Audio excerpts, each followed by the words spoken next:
Yes, we're all with our bingo cards trying to figure out who can be the next prime minister. As you were saying, the sixth prime minister in less than 2 years. Someone who has to find compromises with different parties and, succeed where some of its predecessors very recently failed, whether it was Bayrou or Barnier or Lecornu. They've really struggled to find any sort of majority to work with in parliament. So we hear some different names that came to the surface in previous nominations as well. So some people talk about potential technocratic government and names like Pierre Moscovici, who of course ex-European Commissioner and now head of the Audit Court in France, Villeroy de Galhau, the governor of the Banque de France.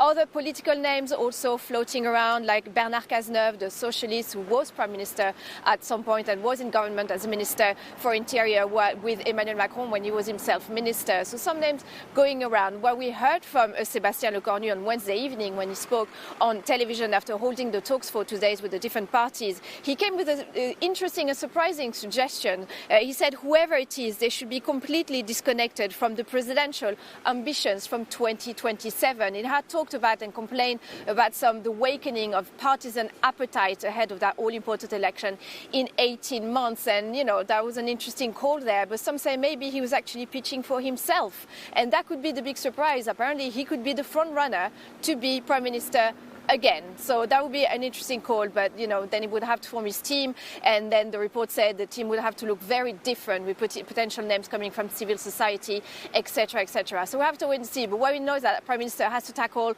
first and foremost the budget. We are on a very tight deadline for the budget to be passed by December 31st. Of course, there is no shutdown in France. They can extend that date by a little bit. There's still ways to collect taxes if need be, but we know that public finances is something that needs to be tackled.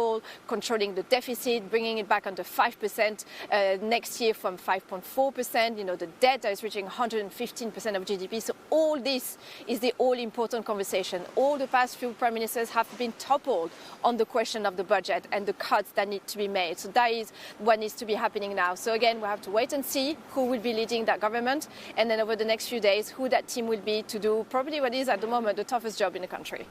Yeah, but look, here's the problem, Charlotte, and you know this. There's many constituencies here, and they all disagree with them. So the French people and the French centre and centre-left may agree on one thing, but the markets are going to turn around and say, really? Is that the best you can do? You've already got Villeroy de Galhau today saying, well, it would be better if France's deficit did not exceed 4.8% in 2026. 4.8%, by the way, for all our viewers, is wildly higher than the amount agreed upon with the ECB and European Commission, but we'll ignore that for now.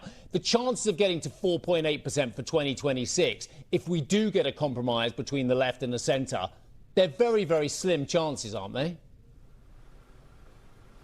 It will be really tough, especially that the left said they're happy to come around the table if there's a reopening of the question of the pension reform, whether it's a freeze of the pension reform or, some adjustment of some sort. So the pension reform was passed a couple of years ago to bring the start of the retirement age from 62 to 64, and it has been gradually going up over the past few years. So there could be a freeze of that. So that, of course, that would have a cost. The argument on the other side is like, look, the political instability has a cost. People, and companies are not investing or hiring. A lot of households are saving money rather than spending it. Foreign investors are worried and not investing money. So, political instability has a cost. So some compromise has to be done in order to maybe potentially provide some political stability. And if the review of the pension reform is a cost to pay, maybe it's one worth taking at the moment, at least.